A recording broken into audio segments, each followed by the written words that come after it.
우리 동네에서 은주만큼 모범적인 며느리는 없었다.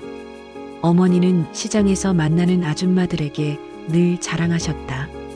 우리 며느리 정말 금손이야. 요리도 잘하고 집안일도 척척, 손자까지 잘 봐주고. 나도 그렇게 생각했다. 건설 현장에서 12시간 일하고 돌아오면 김치찌개 냄새와 은주의 따뜻한 미소가 하루의 피로를 씻어주었다. 어깨를 주물러주며 오늘은 어땠어요? 라고 묻는 은주는 나의 완벽한 아내, 완벽한 엄마, 완벽한 삶이라고 생각했다. 하지만 완벽함이란 게 얼마나 위험한 가면인지 그땐 몰랐다. 밤 10시 가족들이 잠든 후 은주는 24시간 PC방으로 향했다. 처음엔 단순한 호기심이었다. 온라인 바카라, 룰렛, 슬롯머신 화면 속 반짝이는 숫자들이 그녀의 일상 속 스트레스를 잠시나마 잊게 해주었다. 이번엔 딸 거야. 마우스를 클릭할 때마다 심장이 뛰었다. 이기면 짜릿했고 지면 다음엔 꼭 따겠어라고 다짐했다. 그러던 어느 날 은주는 더 큰 거짓말을 시작했다. 어머니, 아이 학원비가 올랐대요 라고 시어머니 앞에서 자연스럽게 말했다. 실제로는 그 돈이 지난밤 온라인 카지노에서 날아간 것이었다.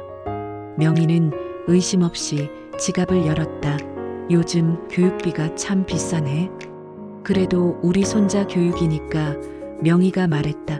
50만 원을 받아든 은주는 이번엔 정말 따겠다고 다짐했다. 하지만 1시간 만에 모든 돈이 사라졌다. 화면 속 게임 오버라는 글자가 차갑게 빛났다. 은주는 화장실에서 조용히 울었다. 거울 속 자신을 보며 다짐했다. 이제 정말 그만하자. 하지만 다음 날 밤 또다시 PC방으로 향하는 자신을 발견했다. 문제는 점점 커져만 갔다.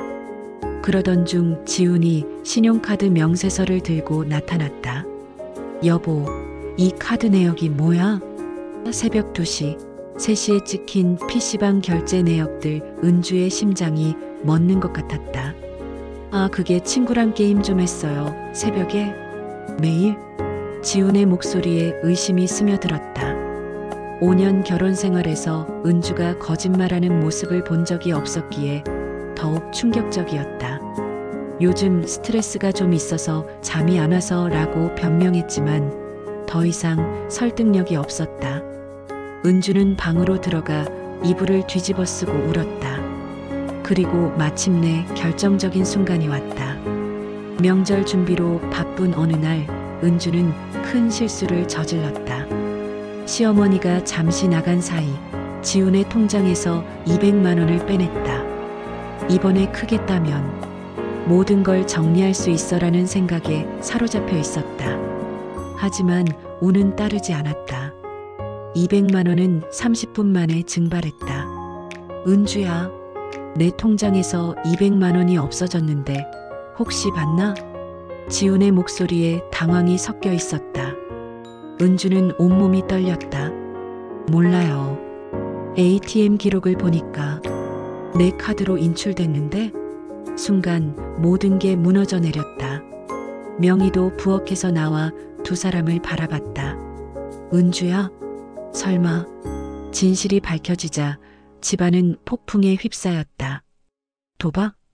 우리 며느리가 도박을?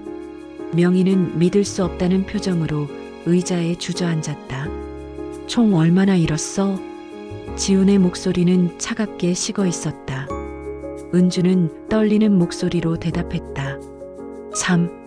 3천만 원 정도. 침묵이 흘렀다. 3천만 원. 지훈이 1년 동안 벌어야 하는 돈이었다. 어떻게 이런 일이.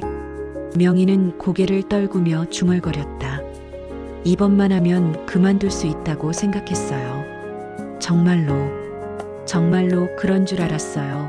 은주의 눈물이 바닥에 떨어졌다.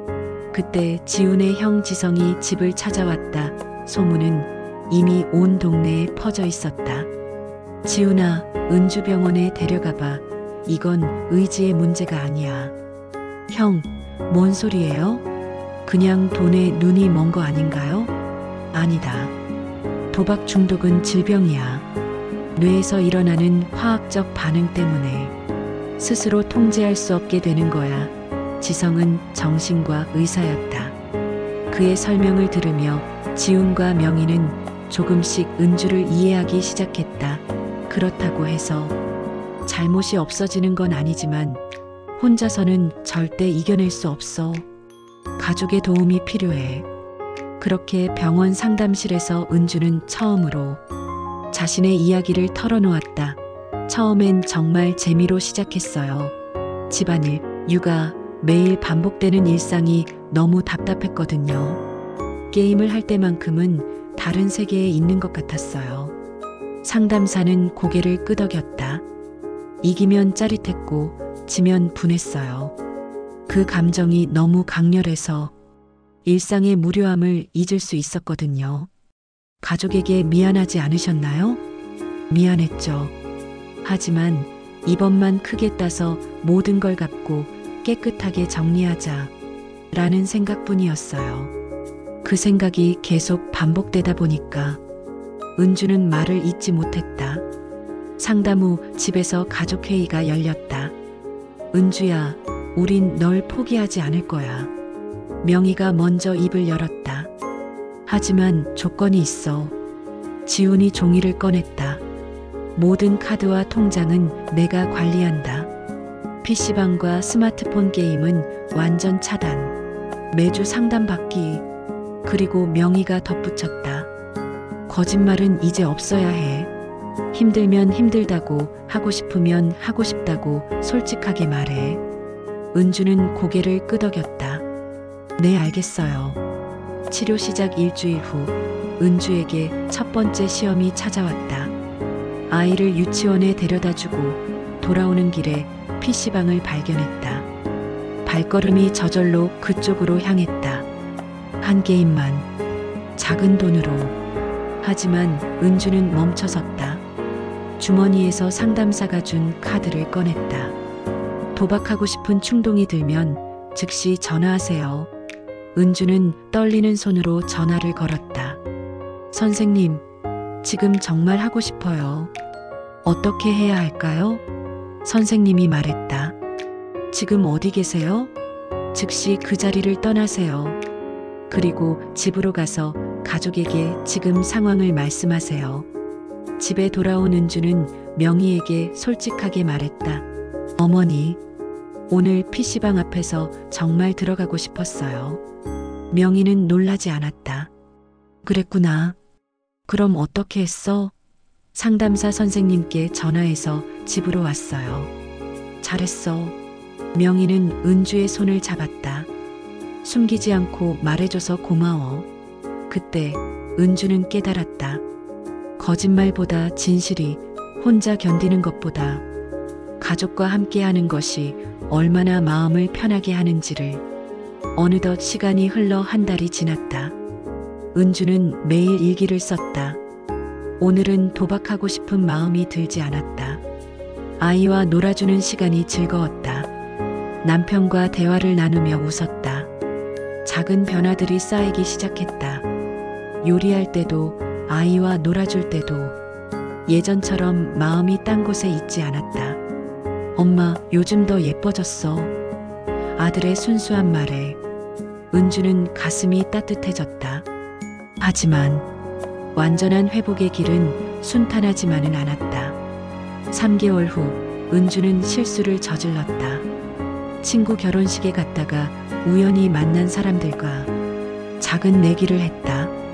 10만 원이었지만 집에 돌아온 은주는 죄책감에 시달렸다. 저녁 식사 시간에 은주는 고백했다. 오늘 작은 내기를 했어요. 식탁이 조용해졌다. 지훈의 얼굴이 굳었다. 얼마? 10만 원. 정말 작은 돈이었어요. 그런데 집에 와서 너무 후회돼서 명희가 먼저 입을 열었다. 은주야, 솔직하게 말해줘서 고마워. 실수할 수 있어. 중요한 건 숨기지 않는 거야. 지훈도 한숨을 쉬며 고개를 끄덕였다. 다시 처음부터 시작하자. 그렇게 1년이 지났다. 은주는 이제 상담센터에서 다른 도박 중독자들을 돕는 자원봉사를 하고 있다. 저도 여러분과 같았어요.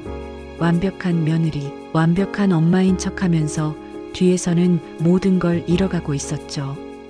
은주의 이야기를 듣는 사람들의 눈에 희망이 보였다. 집에 돌아와 가족과 함께하는 저녁 시간. 예전처럼 반짝이는 화면을 그리워하지 않는다. 아들의 웃음소리, 남편의 따뜻한 손, 시어머니의 격려가 그 어떤 게임보다 짜릿하고 의미 있다. 붉은 주사위는 이제 서랍 깊숙이 잠들어 있다. 그 자리를 가족의 사진과 상담 수료증이 대신하고 있다. 은주는 이제 안다. 진짜 행운은 잃을 뻔했던 것들을 되찾은 것이라는 걸.